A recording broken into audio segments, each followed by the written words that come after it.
This is Diane Mourglia-Swerdlow for Expansions.com, here to give you another edition of our weekly news podcast. Stewart is still traveling. In fact, as I'm doing this, he's in the air on his way from Moscow to Hong Kong on the way to Taipei, Taiwan, before returning home at the end of the week. So he's going to be all over the space and place before he gets here. In the meantime, I have a lot of stories for you as we move into the second week of March of 2015. So maybe it's a good thing he's not here, because there might not be room for all of his stories with all the interesting and thought-provoking news I have to share with you today. For starters, North Korean leader Kim Jong-un has said that North Korean army should prepare for war with the U.S. Apparently, he told the army to train to tear to pieces the stars and stripes. This comes after a recent joint naval drill between South Korea and the U.S., and of course, North Korea thinks the drills are rehearsals for invasion. Moving along to the United Kingdom. Apparently, there is legislation now continuing to discuss assisted suicide. And apparently this legislation is moving a significant step closer after the government made it clear that it would not stand in the way of a change in the law, which currently tells people that while assisted suicide is not legal, anyone who assists a loved one to die while acting out of compassion was unlikely to be charged. Since that time, around 90 such cases have been examined and no one prosecuted. 1 in 10 British people at this time believe the elderly should be offered, get this, a reward if they opt for assisted suicide. Now, what kind of reward can you give a person who's on their way out the door? One person actually suggested that they be given a medal. I was like, why? It doesn't make sense. But anyway, I thought that was interesting. And speaking of the UK, apparently there is a vial of Winston Churchill's blood that is coming up for sale at auction on March 12th. Now, interestingly enough, it says the blood was taken from the wartime leader as he recovered from a hip injury at Middlesex Hospital in 1962 at the age of 87. According to The Guardian, the blood was about to be thrown out when a student nurse by the name of Patricia Fitzgibbon asked if she could keep it, and she was allowed to keep it. Okay, for starters, they don't just throw out blood. Things are done with blood. And a nurse is not going to be allowed to keep it. If a nurse asked to keep my blood, do you think they would let them keep my blood? I don't think so. So something's going on here. However, it claims that she kept the vial until her recent death, and now the sample will be sold at Duke's Auction House in Dorset on the 12th of March, and it is expected to bring up to 600 pounds. But my feeling is it will probably bring a lot more than that. February, as many of you know, brought record cold to the Northeast. In fact, it said there was record cold in at least 8 cities and record snowfall in Boston. The director of Northeast Regional Climate Control at Cornell University said it's colder in Siberia, but we're the farthest below normal temperatures. And then posed the question, what do we have to think or blame for frigid February? Well, this expert says we can't point to anything specific, it's just the way the jet stream bulged and set up. It's random, like a deal of cards. Sometimes you're dealt a royal flush, sometimes you get nothing. Well, of course, as you probably know by now, this is indicative of global cooling, which Stewart and I have been talking to you about for years now, and we're seeing evidence. And we have whales. Whales are always of interest to people, and apparently there's a tiny tip of sand at the very northern tip of New Zealand's southern island called Farewell Spit, where hundreds of whales beach themselves every year to die. It's said that just this month alone, some 200 pilot whales stranded themselves on Farewell Spit, and at least 24 have died. Apparently, since records have been kept of this phenomena, at least 680 whales have died there. Now it says that one theory is that the shallow waters around the spit somehow interfere with the whale's sense of direction. I propose to you that something is going on underneath the water that's obviously upsetting the whales, and they are beaching themselves. And moving on from whales, we get into dolphins, because a Spanish dolphin trainer was found dead after being promoted at an Atlanta, Georgia aquarium. Apparently, the Spanish dolphin trainer was set to become a senior vice president at the Georgia Aquarium in downtown Atlanta. And he disappeared a couple of weeks ago because a troubling video showed up online showing that this gentleman hit and kicked dolphins. And animal activists say the most recent video shows this gentleman using aggressive training techniques at a theme park in Spain. Perhaps I shouldn't refer to him as a gentleman. Jose Luis Barbero is his name. And apparently he was found 2 days ago dead in his car, and they're calling it a suicide. Now what do you think?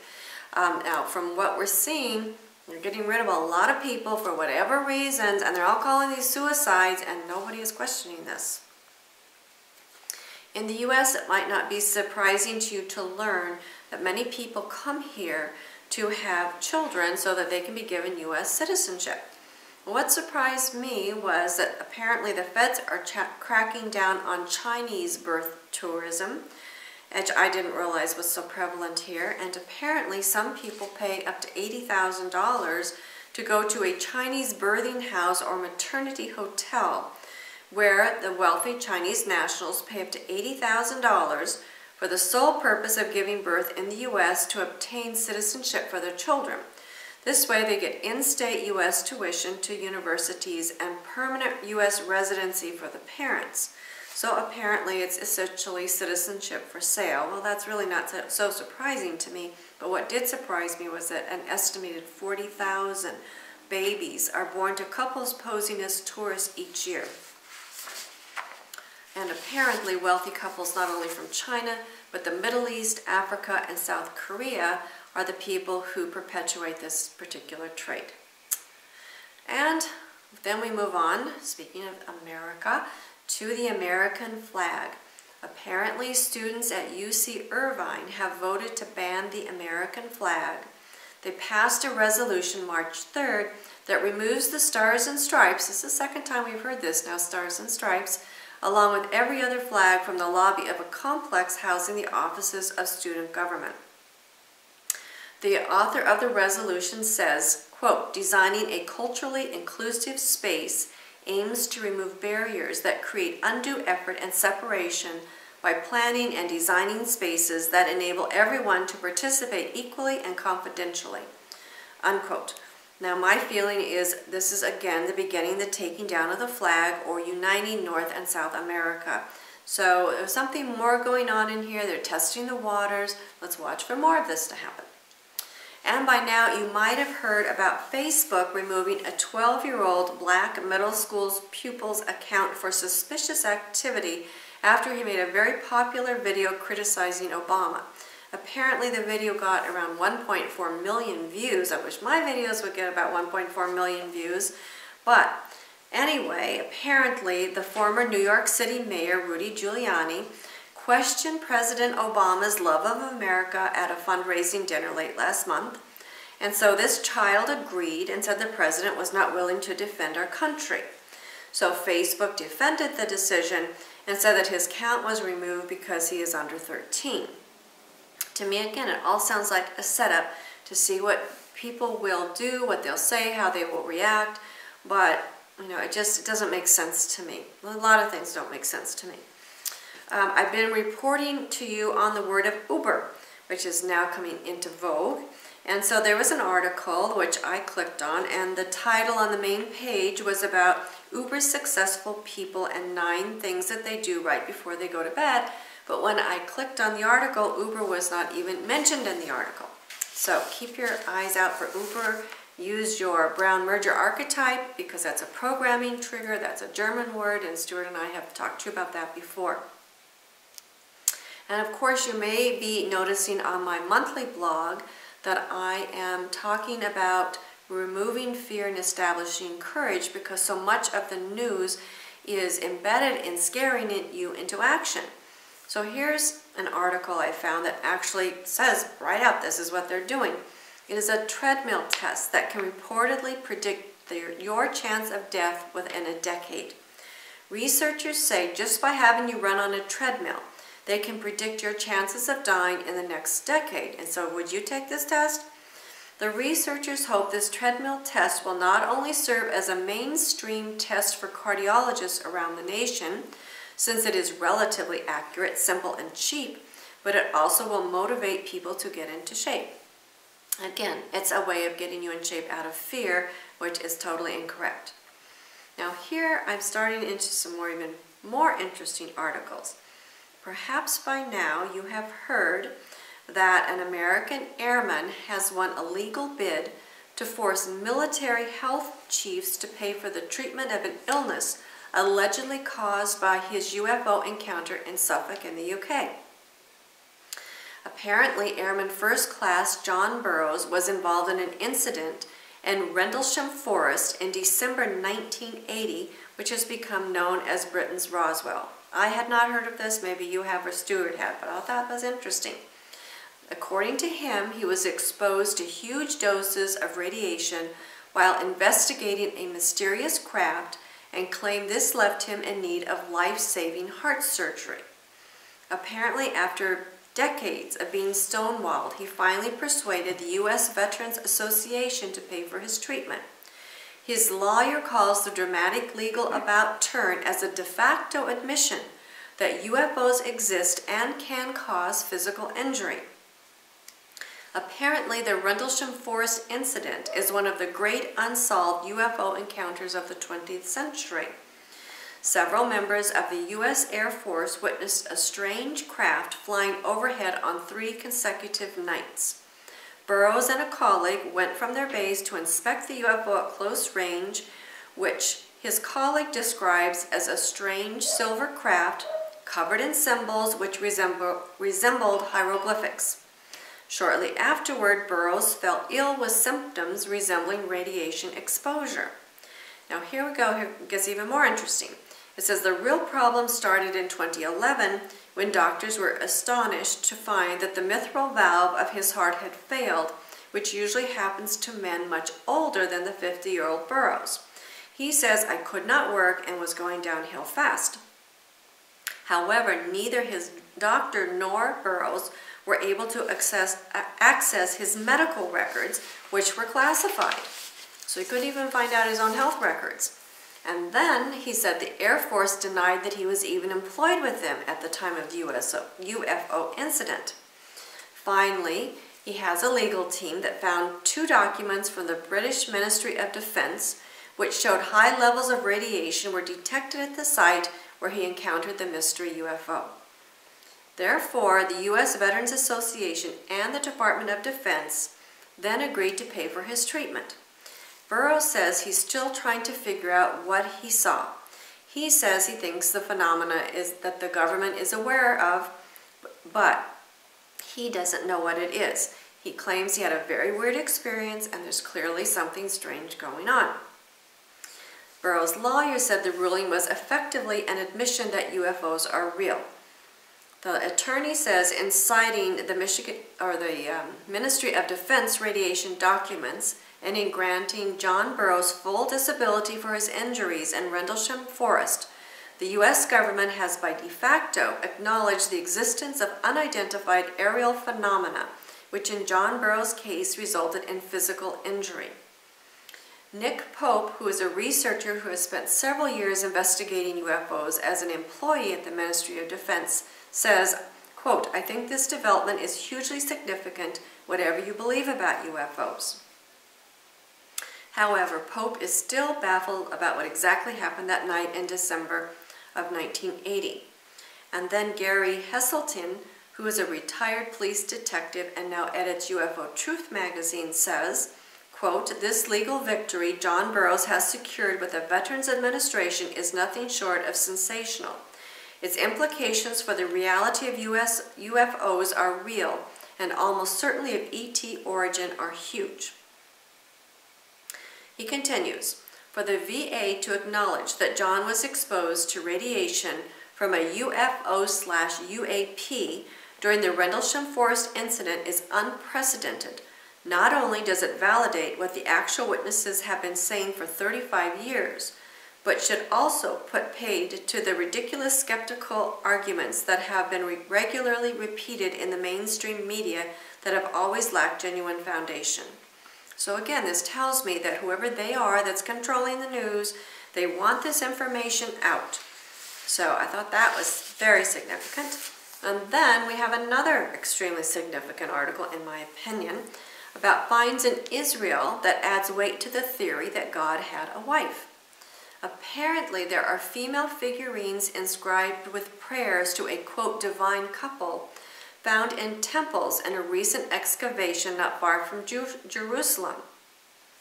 The find suggests that Iron Age religion in the area around Jerusalem may not have been monotheistic just before the time of the Hebrew Bible, which is the basis of the Old Testament, started to be written.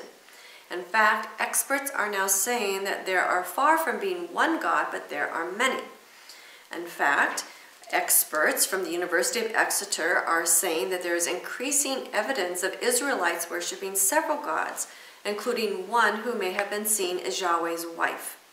And this goes on to say that some scholars believe that there are two main deities, something of a duality, which Stewart and I have talked about for quite some time.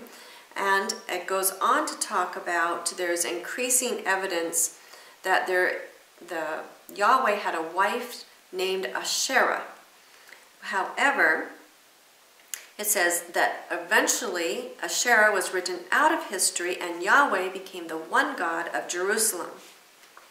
With gradual emergence of monotheism in the 6th and 5th centuries BCE, a process in which Yahweh was increasingly prioritized over and above all other deities to the point at which the pantheon was ultimately rendered redundant, the goddess Asherah fell from favor among the leading theologians among Jerusalem's elite. The idea that Iron Age Israelites were strict monotheists is perhaps wrong. And then the experts go on to say, I think you have tons of evidence to back this up, especially in Jerusalem and outlying areas like Matzah. Not even the Bible claims that most ancient Judeans were strict monotheists. So again, we're heading toward New World religion. And now, here we go where the news gets a little bit more bizarre, if that can be said. Now we have an Italian neuroscientist who's researching the possibility of human head transplants which could replace gender reassignment surgery for gender dysmorphia. Apparently, Dr. Sergio Canavero of the Turin Advanced Neuromodulation Group published a summary of the technique known as Gemini. Again, here we have a referral to astrology. Gemini spinal cord fusion in the Surgical Neurology International Journal this month, and he was also interviewed in Newsweek magazine. He claims this procedure could have wide-ranging implications for those who feel trapped in their own bodies, a condition he says prompts many to commit suicide, which I have reported on that before. And he says, why not give them a chance? Quote, there might be an ethical quagmire there. I'm not getting into it. I'll leave that to society. That's all part of it. He believes that head transplants can be safely carried out within 2 years, and he has a Russian volunteer already.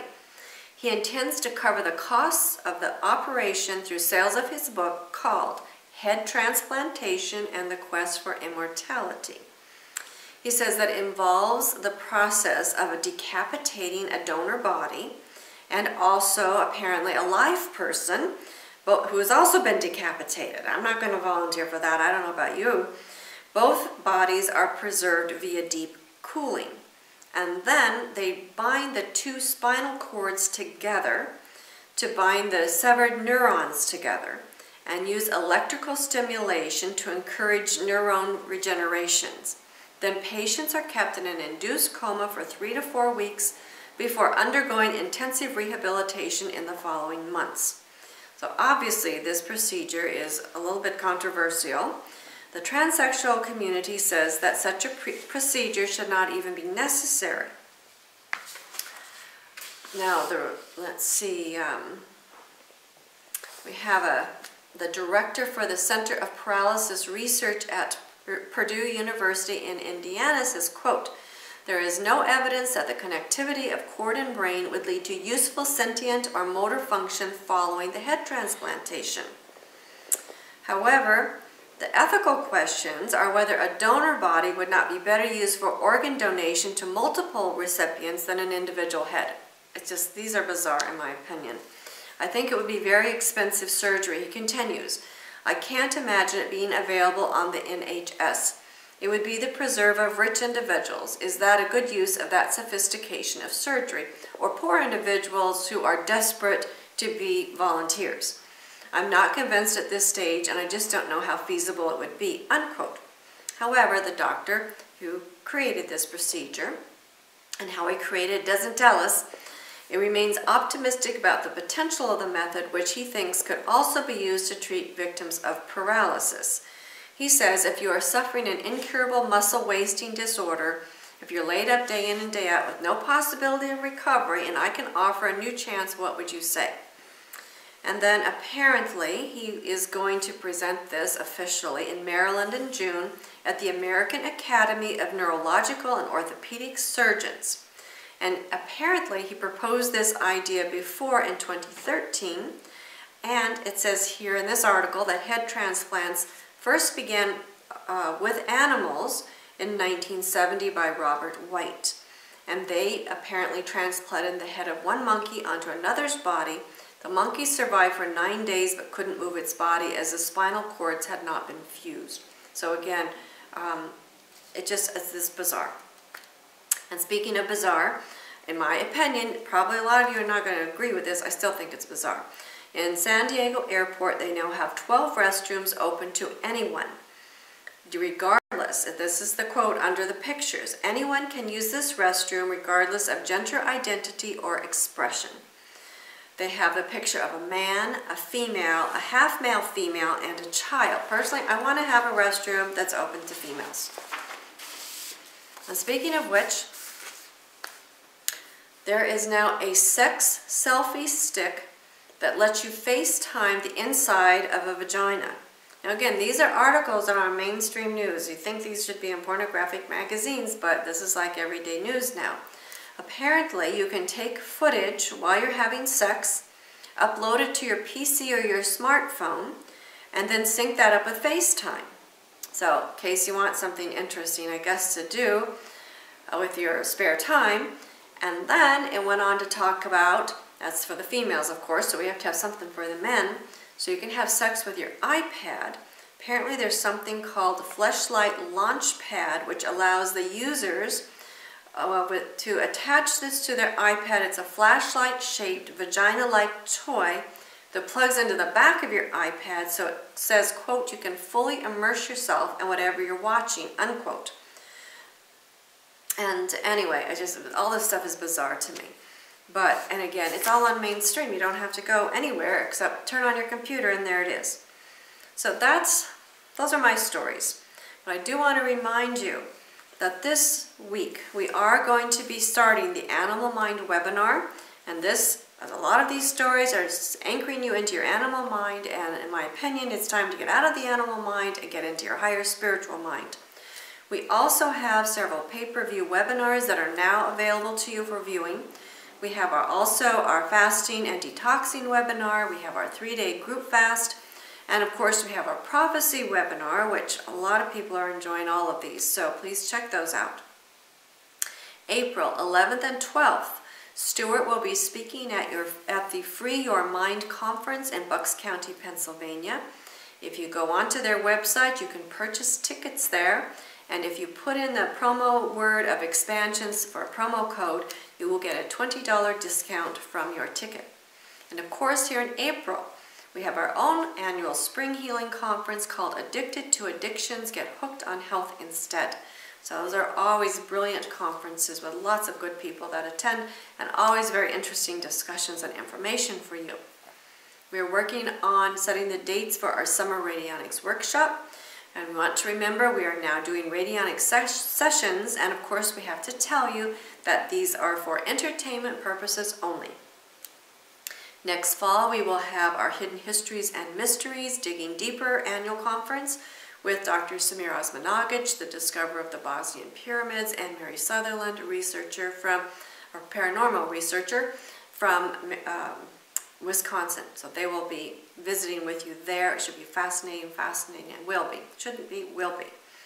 And of course, Stewart has already been invited to return back to Poland and Germany after the conference in October. So we'll be making plans for that soon. Watch the website if you're in that area. Summer 2016, we will be planning a spiritual health and healing tour to Bosnia. Bosnia is a fascinating place. We do invite you, please, to like and share our Facebook pages, and also please join our membership for less than $1 a day. It gives you access to our blogs, daily interaction with Stewart and I, videos, our affirmations, and of course joining with others of like mind. So I appreciate your time and your attention and your support of the very important work that Stewart and I are doing to bring hyperspace, oversoul, healing work to you so that you can become your own healer on all levels, in all ways, and so that you can gain control of your own mind and know who and what you are.